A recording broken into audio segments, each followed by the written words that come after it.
민수기 14장 11절에서 25절, 제가 11절, 여러분 12절 우리 교독하도록 하겠습니다. 여호와께서 모세에게 이르시되 이 백성이 어느 때까지 나를 멸시하겠느냐? 내가 그들 중에 많은 이적을 행하였으나 어느 때까지 나를 믿지 않겠느냐? 내가 전염병으로 그들을 쳐서 멸하고 내게 그들보다 크고 강한 날을 이루게 하리라.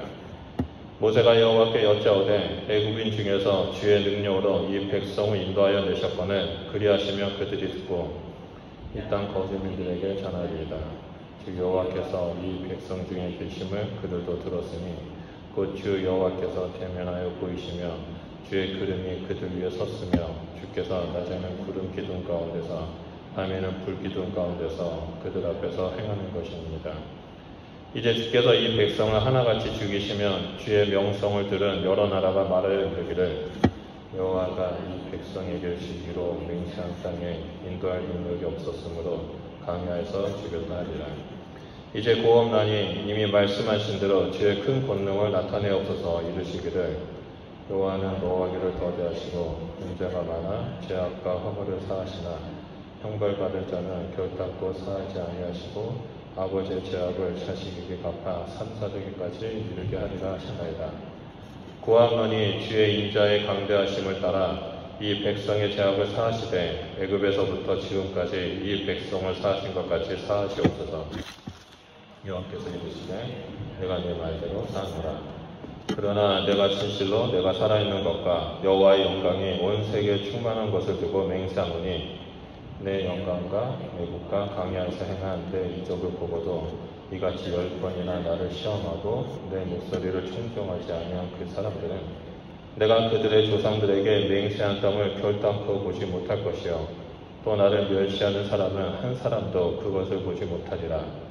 그러나 내 종 갈렙은 그 마음이 그들과 달라서 나를 온전히 따르는즉 그가 갔던 땅으로 내가 그를 인도하여 드리리니 그의 자손이 그 땅을 차지리라. 다 죽겠습니다.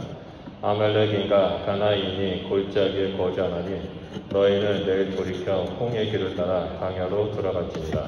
아멘. 네, 오늘 본문 말씀은 어저께 우리가 이제 매일 성경 그 민수기 묵상했던 내용과 이어져서 나옵니다. 그래서 이제 하나님의 심판의 내용이 오늘 본문 말씀에 좀 기록되어 있습니다. 그리고 그 내용들은 이스라엘 백성과 모세와 갈렙이라는 세 명이 아니죠. 2명과 한 그룹이죠. 그래서 이스라엘 백성과 모세와 갈렙이라는 주인공이 나옵니다. 그래서 이 하나님의 심판을 선언하게 되는 배경은 우리가 다 알고 있지만 그래도 이제 이해를 위해서 좀 짚고 넘어가도록 하겠습니다. 하나님은 모세를 통해서 이스라엘 백성을 출애굽을 시키셨습니다. 그리고 홍해를 건너게 하셨고 그 2달 동안 구름 기둥과 불 기둥으로 인도하셔서 시내 광야에 도착하도록 하셨습니다. 그리고 시내산 밑에서 11개월을 머물면서 하나님의 백성으로서 어떻게 살아야 되는지 그 율법을 주시고 율법을 배우는 시간을 가졌죠. 그리고 또 제사 제도를 통해서 하나님 앞에 나아가서 하나님과 어떻게 친밀함을 누리고 하나님과 어떻게 교제를 하는지 그 친밀함의 삶을 누리는지에 대해서 제사 제도를 통해서 가르쳐 주셨습니다. 그리고 하나님께서 이 이스라엘 백성의 왕으로서 이스라엘 백성의 온전한 하나님으로서 함께 거하시기 위해서 성막을 주셨죠. 그래서 하나님과 언약을 맺고 본격적으로 하나님의 백성으로서 이스라엘 백성의 삶이 시작됩니다. 모든 준비가 마치자 이제 드디어 하나님은 이스라엘 백성을 가나안 땅으로 인도하십니다. 하지만 이 가나안 땅으로 가는 도중에 여러 가지 문제점들이 나타나죠. 그리고 그 문제점들 때문에 이스라엘 백성들은 하나님 앞에서 온갖 불평을 하고 원망을 쏟아냅니다. 그래서 지난 한 주 동안 이 민수기 우리가 매일 성경으로 묵상했던 내용은 이스라엘 백성이 하나님 앞에서 원망하고 불평했던 내용들이 쫙 기록되어 있습니다. 이 이스라엘 백성들의 불평과 원망은 아직 가나안 땅에 들어갈 준비가 되지 않았다라는 것을 보여주고 있습니다. 비록 시내산 밑에서 하나님하고 언약을 맺었고 또 하나님께서 그 진영 중심 가운데 머물면서 그들과 함께 했지만 이스라엘 백성들은 그 중심 가운데 있는 하나님을 바라보지 못했습니다. 오직 자신의 탐욕만을 바라보면서 이 광야의 땅을 걸어갔다는 것을 보여줍니다. 이러한 상황 속에서 이스라엘 백성은요, 가나안 땅 입구인 바란 광야에 가데스 바네아라는 지역에 도착하게 됩니다. 그래서 이곳에서 모세는 12명의 정탐꾼을 보내죠. 그리고 40일 동안 가나안 땅의 좋은 점과 나쁜 점을 정탐하도록 시킵니다. 40일이 지나고 나서 이 정탐꾼들이 되돌아옵니다. 그리고 가나안 땅에 대해서 보고하는데 이들은 동일하게 똑같은 의견을 냅니다. 뭐냐면 장점에 대해서는 아주 똑같은 의견을 내죠. 뭐냐면 하나님 말씀대로 이 땅은 젖과 꿀이 흐르는 땅입니다. 하나님 말씀대로 이 땅은 너무나 풍요로운 땅입니다. 하나님 말씀대로 이 땅은 너무나 살기 좋은 땅입니다 라고 말합니다. 그리고 나서 10명의 정탐꾼이 여기서 하지만이라고 딴지를 걸기 시작합니다. 그러면서 그곳에서 거주민들은 너무나 거인 같고 성읍은 너무나 높고 이들은 너무 강합니다라고 말하면서 스스로를 메뚜기와 같다라고 평가합니다. 이 거인과 같은 큰 몸집의 가나안 족속과 높은 성읍을 보면서 이 이스라엘 백성들은 두려워하고 통곡을 하고 하나님을 원망하기 시작합니다. 그들은 여호와 하나님이 세우신 그 모세를 죽이고 새 지도자까지 세워서 돌아갈 계획을 세웁니다. 심지어 12 정탐꾼 중에 2명의 정탐꾼이었던 여호수아와 갈렙이 하나님이 우리와 함께 하시니까 우리가 그 땅을 취하자. 하나님은 홍해를 가르셨고 하나님 우리를 먹이셨고 그 전능하신 하나님께서 우리와 함께 하시니까 우리는 능히 이 땅을 취할 수 있다라고 이스라엘 백성들 가운데 힘을 주고 격려를 주는 소망을 주는 얘기를 선포합니다. 그런데 이스라엘 백성이 어떻습니까? 자신들의 의견과 다르다고 그 여호수아와 갈렙을 돌로 쳐 죽이려고 합니다. 그게 어저께 내용입니다. 그러다가 갑자기 이제 오늘 본문 말씀으로 넘어갑니다. 이 모든 것을 지켜보신 하나님께서 회막 가운데 영광으로 임재하시면서 심판을 선언합니다. 우리 11절과 12절 말씀 한번 같이 보도록 하겠습니다. 여호와께서 모세에게 이르시되 이 백성이 어느 때까지 나를 멸시하겠느냐? 내가 그들 중에 많은 이적을 행하였으나 어느 때까지 나를 믿지 않겠느냐? 내가 전염병으로 그들을 쳐서 멸하고 내게 그들보다 크고 강한 나라를 이루게 하겠다라고 말합니다. 방금 읽었던 이 11절과 이 12절 말씀은요, 하나님의 심판이 선언되어 있는데 이 말씀을 한번 곰곰이 되새겨보면서 묵상하다 보면 이스라엘 백성의 문제점들이 나타납니다. 이것이 바로 우리가 살펴보고자 하는 첫 번째 주인공이 이스라엘 백성의 문제점입니다. 우리는 지금 이 땅에서 영원한 본향인 천국을 향해 나그네의 삶을 살아가고 있습니다. 우리는 이 세상의 강야를 걸어가고 있습니다. 우리가 이 본문 말씀에 나오는 이스라엘 백성의 문제점을 보면서 행여나 우리의 문제점이 이들과 동일한 것, 비슷한 것이 있지 않나 좀 살펴봐야 한다는 거죠. 지금 이스라엘 백성들은 불평과 원망을 하면서 하나님 앞에서 반란을 일으킵니다. 모세 앞에서 반란을 일으킵니다. 이런 이스라엘 백성의 모습을 보면서 하나님께서 크게 진노를 하시는데 11절에 하나님께서 이렇게 말씀하십니다. 어느 때까지? 여러분, 이 어느 때까지라는 단어에 하나님 아버지의 마음이 그대로 녹아져 있습니다. 하나님께서 분노를 삭히고 오래 참고 계셨다는 그 마음이 어느 때까지라는 이 단어 하나에 숨겨져 있습니다. 그러면 하나님께서 무엇으로 오래 참고 있습니까? 그것은 바로 이스라엘 백성들의 태도입니다. 하나님을 멸시하는 것, 그리고 하나님을 믿지 않은 것에 대해서 하나님께서 오래 참은 겁니다. 지금 하나님은 이스라엘 백성으로부터 멸시당하고 있습니다. 그래서 믿지 않고 있습니다. 그들은 하나님을 믿지 않고 있습니다. 하나님은 지금 모세에게 언제까지 이스라엘이 나를 시험하고 나를 반역하고 나를 믿지 아니하고 나에게 모욕을 주고 나를 멸시하는 것을 참고 어느 때까지 참아야 하느냐라고 반문하고 있습니다. 여기서 이스라엘 백성의 문제점은 하나님을 멸시하는 것, 하나님을 믿지 않은 것, 이 두 가지가 바로 하나님의 심판의 선언의 이유가 되고 징계의 이유가 된다라고 말씀하고 있습니다. 어느 때까지 나를 멸시하겠느냐? 어느 때까지 나를 믿지 않겠느냐? 내가 너에게 행한 일들, 너희들을 위해서 베풀어졌던 모든 은혜와 그 권능과 그 능력들을 너희가 봤음에도 불구하고 어느 때까지 나를 멸시하고 믿지 않겠느냐라고 하나님께서 끊임없이 반복해서 말씀하고 있는 겁니다. 여기서 멸시한다라는 히브리어 원어의 뜻은 뭐냐면 하나님을 가볍게 여긴다는 겁니다. 하나님을 가볍게 여겨서 하나님의 거룩함을 훼손하는 경우에 이 멸시하다라는 히브리어 단어를 씁니다. 한마디로 하나님은요, 가나안 우상들, 애굽의 우상들과 동일한 취급을 하고 있다는 겁니다. 그렇기 때문에 틈만 나면 자기의 마음에 들지 않는다고 하나님 앞에서 불평을 쏟고, 틈만 나면 그 우상들을 갈아치우는 것처럼 하나님을 버리고 다른 우상을 세우려고 했던 그 이스라엘 백성들의 습성을 볼 수 있는 겁니다. 하나님은 이것을 단순하게 그냥 얘네들이 나를 버렸다라고 말하는 것이 아니라 나를 멸시하고 나를 반역했다라고 말씀하고 있습니다. 이렇게 하나님을 향한 근본적인 마음이 다르기 때문에 이 이스라엘 백성들은 하나님의 수많은 이적을 보고도 하나님을 믿지 않았습니다. 하나님께서 애굽에서 10가지 재앙을 내리셨고 홍해를 갈리셨고 불기둥과 구름기둥을 인도하면서 만나와 메추라기를 매일같이 먹인다 할지라도 이들은 하나님을 믿지 않았습니다. 매일같이 동일한 은혜가 베풀어졌음에도 불구하고 이 은혜가 그들의 삶 가운데 동일하게 매일같이 나타나니까 은혜로 보지 않은 겁니다. 당연시 여긴 겁니다. 우리가 이런 말들이 있죠. 호의를 베풀었더니 권리인 줄 안다라고. 지금 이스라엘 백성들은 그렇게 하나님 앞에서 당연시 여기고 권리인 마냥 하나님 앞에 투덜대고 하나님 앞에 불평하고 있는 겁니다. 그리고 나서 자신의 마음에 안 든다고 하나님을 버리고 우상을 갈아치듯이 다른 사람을 세워서 그 애굽에 돌아가고자 하는, 옛 모습으로 돌아가고자 하는 그런 일들이 일어나고 있습니다.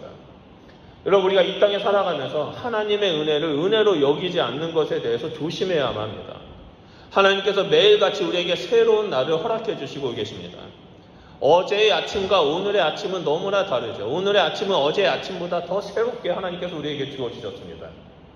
새로운 태양을 주셨고, 새로운 공기를 주셨고, 새로운 하루를 주셨고, 날마다 하나님의 은혜를 바라보며 살아갈 수 있도록 은혜를 베풀어 주시는데, 우리는 하나님 안에서 그 매일같이 주신 은혜를 당연시 여기고 감사하지 못하고 오히려 내가 원하는 것을 해주지 않았을 때, 내 기도를 들어주지 않았을 때 하나님 앞에 불평하고 불만하는 모습들이 우리 안에 숨겨져 있다는 겁니다.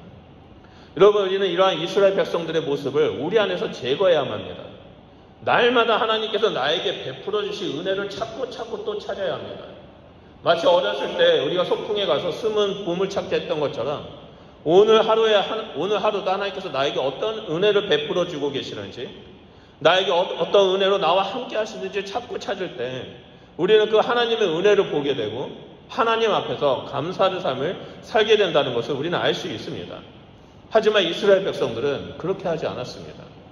나에게 베풀어 주실 은혜를 멸시하고 당연시 여기고 하나님 앞에 왜 우리 기도 들어주지 않고 이곳까지 와서 우리를 죽이려고 하냐고 불평불만을 하는 거죠.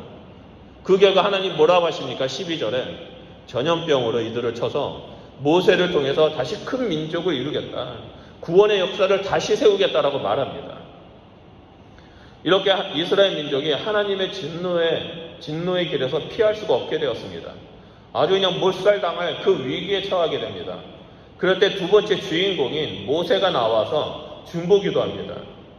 모세는 이 하나님의 심판 선언을 이스라엘 백성을 위해 중보기도 합니다. 저는 오늘 본문 말씀에 우리가 좀 초점이 이 모세의 중보 기도가 아니라 이 이스라엘 백성과 갈렙의 모습을 좀 초점을 맞추길 소원합니다.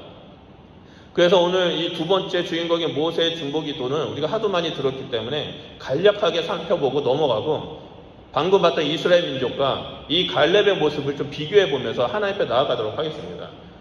이 모세는 하나님께 이스라엘 백성의 죄를 용서해 주실 것을 간구하죠. 이스라엘 백성은 꾸준히 하나님 앞에서 불순종하여 죄를 범했습니다. 그럼에도 불구하고 모세는 하나님께서 이스라엘 백성들을 용서해 주어야 한다라고 간청합니다. 아브라함이 믿음의 조상이 되는 것이 아니라 모세가 믿음의 조상이 될 수 있는 이 상황 속에서 이 모세는 그것을 거부합니다. 하나님한테 오히려 이스라엘 백성을 용서해달라고 간구합니다. 그 이유는 하나님의 영광을 위해서였습니다. 이미 온 열방 가운데 하나님의 명성이 쫙 퍼졌습니다. 하나님께서 이스라엘 백성을 10가지 재앙에서 애굽에서 데리고 나오셨고 홍해를 갈리셨다라는 그 소문이 온 열방 가운데 다 퍼졌는데, 그러한 상황 속에서 하나님께서 이스라엘 백성을 죽인다면 하나님의 명성이 땅에 떨어진다라고 여기 기도하면서 용서해달라고 요청하고 있는 겁니다. 지금 모든 민족이 하나님에 대해서 알고 있습니다. 두려워 떨고 있습니다. 하나님과 동행하고 있는 그 이스라엘 민족에 대해서 얘기를 들었습니다. 그런 가운데 만약 하나님께서 이스라엘 백성들을 지금 이 광야에서 다 죽이시면 여러 나라의 이 민족들이, 이 사람들이 16절에 여호와는 자기의 백성을 약속의 땅으로 들여보낼 능력이 없는 약한 신이구나, 그래서 광야에서 이들을 다 죽였구나라고 오해할 수 있다라고 하나님 앞에 기도합니다. 모세는 이런 일이 일어나지 않도록 하기 위해서 이스라엘 백성을 용서해달라고 간구합니다. 그래서 17절에 주의 권능을 나타내기를 요청합니다. 여기서 주의 권능은 18절에 나오는 하나님의 성품입니다. 이 주의 권능은 뭐냐면 노하기를 더디하시는 그 하나님의 성품, 인자가 많아서 죄를 용서하시는 그 하나님의 성품, 하나님의 권능으로 노하기를 더디하시고 그 인자로 그들을 용서해달라고, 제발 용서해달라고 하나님 앞에 엎드려 기도하고 있는 겁니다. 그러자 이 모세의 기도를 들으신 하나님께서는 고민도 하지 않고 바로 20절에 내가 내 말대로 사하겠다라고 용서를 선포합니다. 하지만 출애굽 이후로부터 끊임없이 하나님을 시험하고 의심하고 멸시하고 반역했던 이 이스라엘 백성들에게 심판을 하겠다라고 말씀하십니다. 22절에 이같이 10번이나 라는 표현이 나옵니다. 이것은 말 그대로 10차례 불순종했다는 말이 아닙니다. 이 히브리 문화의 숫자적인 의미 10번이라는 말은 수없이 많다라는 표현입니다. 수없이 많이, 셀 수 없을 만큼 끊임없이 하나님을 멸시했고 하나님을 불순종했다는 표현이죠. 아주 많은 불순종과 멸시로 지속적으로 하나님 앞에 불순종했다라고 하나님께서 말씀하십니다. 그래서 하나님께서 심판을 받을 대상을 출애굽 당시에 20세 이상의 성인들에게 한정을 짓습니다. 그래서 하나님은 오직 당신의 그 살아계심, 하나님의 살아계심을 스스로 맹세하면서 그들은 살아서 약속의 땅을 결코 밟지 못할 것이라고 말씀하십니다. 하지만 여기서 그 제외된 사람이 있습니다. 바로 누구죠? 여호수아와 갈렙입니다. 근데 오늘 본문 말씀에서는 여호수아라는 이름이 나오지 않고 갈렙만 나옵니다. 그 이유는 정탐하고 나서 그 백성들에게 올라가자라고 대표격으로 말했던 사람이 갈렙이었고, 여호수아는 그 옆에서 함께 갈렙을 도와서 말했기 때문입니다. 그래서 이 갈렙이라고만 나오지만 이 갈렙에는 여호수아도 함께 포함되어 있다라고 이해하시면 됩니다. 그래서 이 세 번째 주인공에 대한 하나님의 평가는 24절에 나옵니다. 여러분 중요하니까 우리 한 목소리로 같이 읽어보도록 하겠습니다. 시작. 그러나 내 종 갈렙은 그 마음이 그들과 달라서 나를 온전히 따랐는즉 그가 갔던 땅으로 내가 그를 인도하여 주리니 그의 자손이 그 땅을 차지하리라. 아멘. 하나님께서 이 말씀을 가지고 갈렙과 이스라엘 백성을 비교합니다. 이스라엘 백성은 아까 첫 번째 주제로 말했던 것처럼 끊임없이 하나님을 멸시했고 하나님을 믿지 않았습니다. 하지만 갈렙은 그들과 다르다라고 말합니다. 그들과 다른 이유를 크게 세 가지로 말합니다. 그것은 무엇입니까? 마음이 달랐고 선택이 달랐고 그 결과가 다르다라고 말합니다. 먼저 하나님께서 이 갈렙에 대한 평가 첫 번째로 보면 마음이 다르다라고 말합니다. 내 종 갈렙은 마음이 그들과 달라서라는 이 말씀은 갈렙의 마음속에 이스라엘 백성과 다르게 하나님이 가득 차 있다라는 것을 말합니다. 이스라엘 백성의 마음에는 탐심, 탐욕이 가득 차 있지만 갈렙의 마음속에는 하나님의 마음, 하나님의 영이 가득 차 있다는 것을 의미합니다. 이것은 갈렙의 속사람이 근본적으로 이스라엘과 달랐다는 것을 의미합니다. 그렇다면 이스라엘 백성들의 마음은 어떠한지 우리가 좀 살펴봐야 합니다. 신명기 1장 29절에서 34절을 보면 모세가 죽기 전에 이스라엘 백성들에게 유언을 합니다. 그래서 유언을 하는데 세 가지의 설교로 유언을 합니다. 그 세 가지의 설교, 모세의 유언이 기록되어 있는 것이 바로 신명기입니다. 그래서 이 신명기 1장 29절에서 33절을 보면 이렇게 말합니다. 내가 너희에게 말하기를 그들을 두려워하지 말라. 두려워하지 말라. 너희보다 먼저 가시는 너희 하나님 여호와께서 애굽에서 너희를 위하여 너희 목적에서 모든 일을 행하신 것 같이 이제도 너희를 위하여 싸울 것이며 강야에서도 너희가 당하였거니와 사람이 자기 아들을 아는 것 같이 너희의 하나님 여호와께서 너희가 걸어온 길에서 너희를 아느사 이곳까지 이르게 하셨느니라. 하나 이 일에 너희가 너희 하나님 여호와를 믿지 아니하였도다. 그는 너희보다 먼저 그 길을 가시며 장마 칠 곳을 찾으시고 밤에는 불로 낮에는 구름으로 너희 갈 길을 지시한 자니라. 하나님께서는 먼저 앞장서서 모든 것을 다 인도하시고 부모가 아이를 안고 그 힘든 길, 그 어려운 길을 걸어갔던 것처럼 이스라엘 백성을 안고 가셨다라고 하는데 이 이스라엘 백성은 그것을 믿지 않았다라고 말합니다. 지난 40년 동안 이 강야에서 방황하게 됐던 그 원인을 지금 출애굽 2세들에게 모세는 유언으로 알려주고 있습니다. 이제는 하나님의 언약을 지키고 믿음으로 약속의 땅을 취하라라고 이 신명기 통해서 말하고 있습니다. 하지만 신명기 방금 읽었던 이 말씀 특히 32절에 1장 32절에 너희가 너희 하나님 여호와를 믿지 않았다라고 말합니다. 하나님께서 애굽에서 너희를 위해서 목전에서 행했던 그 수많은 일들, 강야에서 인도하셨음에도 불구하고 홍해를 갈랐음에도 불구하고 불기둥과 구름 기둥으로 너희와 함께하는 것을 눈으로 봤음에도 불구하고 너희는 믿지 않았다라고 말합니다. 만약 이스라엘 백성의 마음속에 하나님을 정말 잘 알고 있고 그 마음속에 하나님을 진심으로 믿었다면 그 마음속에 하나님을 담고 있었다면 이들은 약속의 땅에 들어갈 수 있었을 것입니다. 하지만 그들의 마음에는 하나님이 없었습니다. 오직 탐욕만 있었고 자기를 둘러싼 환경을 보면서 부정적인 마음이 들어서 그들은 우리보다 크다, 우리보다 강하다, 우리는 그들과 비교했을 때 메뚜기와 같다라고 불평하고 절대 이기지 못하고 우리는 죽게 될 것이다라고 이런 부정적인 생각에 사로잡혔던 겁니다. 반면에 갈렙은 마음속에 하나님이 가득 차 있었습니다. 하나님을 사모하는 마음, 하나님을 사랑하는 마음, 하나님을 향한 믿음이 가득 차 있었습니다. 그래서 여호와는 우리와 함께 하신다. 그들을 두려워하지 말아라. 올라가서 약속의 땅을 취하자라고 말합니다. 그 산지를 내게 주십시오라고 기도를 합니다. 이것이 이스라엘 백성과 갈렙의 마음의 차이입니다. 이스라엘 백성의 마음에는 하나님이 없었습니다. 갈렙의 마음에는 하나님이 있었습니다. 마음 가운데 하나님이 없는 사람은 끊임없이 부정적인 생각을 만들어내고 자신을 비천한 존재로 만듭니다. 나는 메뚜기 같은 존재야. 나는 아무것도 아니야. 나는 아무것도 할 수 없어라고 말합니다. 모든 일들을 남 탓으로 돌리고 회피해버립니다. 하지만 하나님 마음속에 있는 자들은 어떻게 합니까? 내 앞에 벽돌이 있다 할지라도 바위가 가로막는다 할지라도 그 모든 것을 믿음으로 돌파합니다. 하나님이 가장 높은 자리에 있기 때문에 내 앞에 아무리 높은 성읍이 있다라도 하나님의 손을 잡고 그 성읍을 능히 뛰어넘습니다. 이것이 갈렙의 마음인 것입니다. 그런 다음에 갈렙의 두 가지 특징이 또 나옵니다. 이스라엘 백성과 다른 점인데 그것을 올바른 선택을 했다는 겁니다. 24절에 갈렙이 나를 온전히 따랐다라고 하나님께서 평가하십니다. 여기서 나를 온전히 따랐다는 말은 성경에서 자주 볼 수 있는 표현이 아닙니다. 상당히 예외적인 표현입니다. 나를 온전히 따랐다라는 이 히브리어 원어, 한국 성경에는 나를 온전히 따랐다라고만 써 있는데 히브리 원어 성경을 그대로 번역해보면 여호와를 따라 자신을 가득 채웠다라고, 여호와를 따라 자신을 가득 채웠다라는 그 의미가 있습니다. 나를 온전히 따랐다. 여호와를 따라 자신을 가득 채웠다.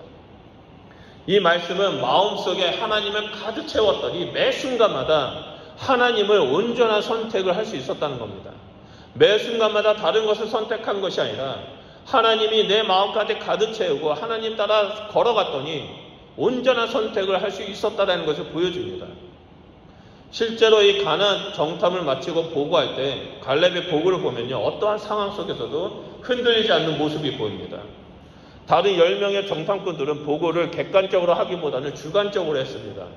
자신의 생각으로 해석했고 자신의 생각을 입혀서 보고했습니다. 그 땅은 하나님 말씀하신 대로 적과 꿀이 흐르는 땅이 맞다. 하지만 그곳에 있는 사람은 너무 강하고 우리는 메뚜기다. 우리는 정복할 수 없다라고 자신의 생각을 주입했습니다. 그냥 보고 온 것만 그대로 있는 모습 그대로 보고를 해야 되는데 자신의 생각을 끼워 넣죠. 우리는 메뚜기야. 우리는 이길 수가 없어. 우리는 차지할 수 없어. 우리는 다 죽을 거야. 하지만 갈렙만은 자기의 생각대로 판단하는 것을 선택하지 않습니다. 자기가 결정하는 것을 선택하지 않습니다. 우리는 이기지 못한다라고 결정하지 않습니다. 민수기 13장 30절에 우리가 곧 올라가서 그 땅을 취하자 능히 이기리라라고 오직 믿음으로 선포하고 올바른 행동을 이스라엘 백성들에게 제시합니다. 그러면서 하나님은 온전히 따를 것을 선택하고 사람들에게 너희들도 하나님을 온전히 따르라라고 그 선택의 길을 제시합니다. 반면에 이스라엘 백성은 이 갈렙의 말을 정확하게 뒤집어 엎습니다. 갈렙은 우리가 곧 올라가서 그 땅을 취하자 능히 이기리라라고 말했지만 이스라엘 백성은 13장 31절을 보면 우리가 능히 올라가서 그 백성을 치지 못하고 그들은 우리보다 강하다라고 말합니다. 갈렙의 말을 그대로 베껴와서 부정적으로 얘기합니다. 그리고 이들은 하나님과 함께 그들은 이 이스라엘 백성들은 모두가 함께 모여서 하나님을 대적하는 것을 선택합니다. 그들은 모세와 아론을 원망하기 시작했고 자신의 의견이 다른 그 갈렙과 여호수아를 죽이기로 시작합니다.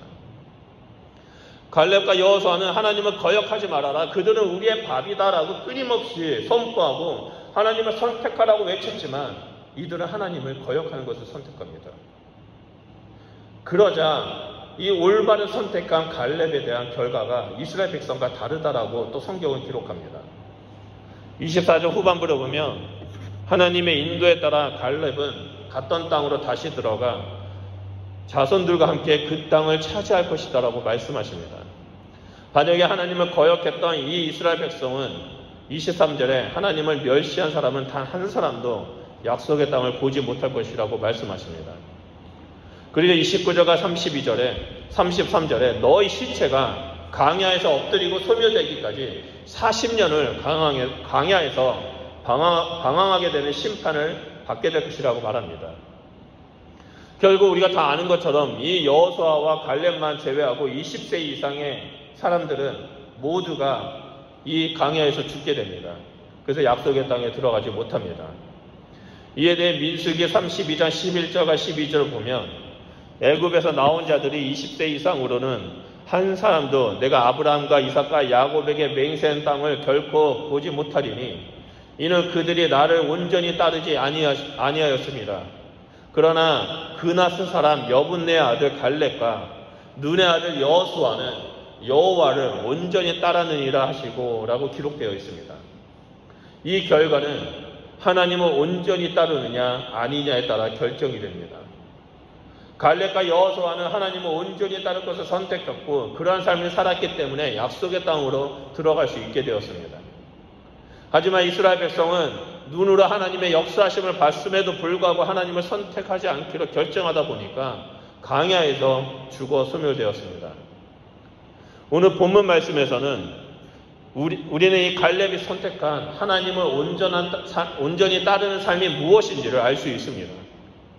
하나님을 온전히 따르는 삶은 마음 가운데 하나님을 가득 채우는 삶입니다. 그리고 믿음에 따라 매 순간마다 하나님을 선택하는 삶입니다. 그 결과 갈렙에게 약속의 땅이 보상되었던 것처럼 우리에게도 영원한 본향이라는 그 약속의 땅을 보상으로 받게 된다는 겁니다. 그렇기 때문에 우리가 가져야 할 태도는 하나님은 우리의 마음 가운데 계속해서 가득 채워야만 합니다. 하나님만을 바라봐야만 합니다. 그리고 하나님을 가득 채우기 위해서는 주야로 말씀을 묵상하고 그 말씀이 우리 마음 깊숙이 새기도록 하나님 앞에 머물러야 한다는 겁니다. 말씀을 묵상해야지만 말씀이 날성검이 되어서 우리 심령을 쪼갭니다. 구름 기둥과 불 기둥으로 나를 인도하시는 하나님을 보게 되고 경험하게 됩니다. 그래서 우리가 온전히 하나님을 따르는 선택을 할 수 있도록 이 말씀은 우리를 인도해 줍니다. 우리가 이른 아침에 제일 먼저 일어나서 말씀을 묵상하는 이유는 그날 하루를 올바른 선택을 하고 하나님을 온전히 따를 수 있는 힘이 그 말씀에서 나오기 때문입니다. 우리는 지금 갈렙과 같은 상황에 처해 있습니다. 하나님은 우리에게 그 믿음은 대가가 필요하다고 말합니다. 다시 말해서 내 생각, 내가 원하는 것을 다 버리고 오직 말씀 중심, 하나님 중심으로 세상에서 걸어가야 한다고 말씀하십니다. 이것이 저를 비롯해서 지금 함께 예배드리는 우리 성도님들 마음속 가운데 예수 그리스도의 말씀, 하나님을 가득 채우는 자가 되어야 한다는 이유입니다. 우리는 날마다 하나님을 채우는 자가 되어야 됩니다. 하나님을 따르는 자가 되어야 됩니다. 그래서 매 순간마다 하나님을 선택하고 하나님의 말씀에 따라 온전히 순종하고 그 믿음의 보상을 바라보며 믿음의 길을 걸어가는 자가 되어야 됩니다. 여러분, 주여 주여 하는 자마다 다 천국을 소유하지 못합니다. 오직 하나님 말씀대로 살아가는 삶, 그 믿음의 행함으로 드러내는 삶을 살아가는 자만이 그 영원한 본향을 취할 수 있습니다. 이스라엘 백성은 그들 중심에 하나님이 함께 계신 것을 보았음에도 불구하고, 있는 걸 알고 있음에도 불구하고 하나님을 선택하지 않았습니다. 우리 역시 우리 삶의 중심에 하나님이 계신다는 것을 알고 있습니다. 우리의 몸은 성령님이 거하시는 거룩한 성전이라는 것을 알고 있습니다. 그런 우리가 선택해야 할 것은 하나님을 온전히 따르는 것입니다. 하나님을 온전히 따르고 우리 마음 가운데 하나님을 채우는 것입니다. 그래서 올바른 선택을 하고 이 땅에서 믿음의 길을 걸어가는 것입니다. 여러분, 매 순간마다 하루하루마다 하나님을 선택하면서 온전히 따르고 그 믿음의 보상인 약속의 땅을 소유하는 그리스도인이 되시기 주님의 이름으로 축복합니다. 우리는 하나님의 언약의 백성입니다. 그래서 우리 모두는 결국 영원한 본향 가운데 들어와서 하나님의 예비하신 그 놀라운 축복, 모든 축복들을 누리게 될 것입니다. 우리 말씀을 기억하면서 기도하도록 하겠습니다. 나는 과연 지금 하나님 말씀대로 살아가고 있는지, 내 마음 가운데는 하나님의 마음이 하나님이 가득 채워 있는지 우리 좀 살펴보면서 하나님 앞에 기도했으면 좋겠습니다. 나는 지금 내 안에 그 성령님이 거하시는 성전인 내 몸 안에 있는 그 하나님을 바라보고 있는지, 아니면 그 탐욕을 바라보고 있는지, 내가 원하는 것을 바라보고 있는지 좀 살펴봤으면 좋겠습니다. 그리고 이 시간에 우리가 또 선택했으면 좋겠습니다. 하나님, 내가 하나님만을 바라봅니다. 하나님, 내가 매 순간 하나님만을 선택하기를 이 시간 결정합니다. 하나님, 내 안에 하나님을 채우겠습니다. 하나님을 더욱더 사모하는 마음을 부어주십시오. 날마다 하나님 말씀을 묵상하겠습니다. 그 말씀 가운데 머물겠습니다. 매 순간마다 하나님의 뜻에 따라 선택하고 하나님을 온전히 따르겠습니다. 성령 하나님, 그러한 자가 될 수 있도록 내 삶을 주장하여 주십시오. 성령 하나님, 그런 자가 될 수 있도록 내 마음 가운데 역사하여 주십시오. 내가 이 땅에서 믿음의 길을 갈 수 있도록, 이 세상이라는 강야를 온전히 하나님만을 따르는 자가 될 수 있도록 제 삶을 인도하여 주십시오라고 우리 다 같이 주여 삼청하며 기도하도록 하겠습니다. 기도하겠습니다.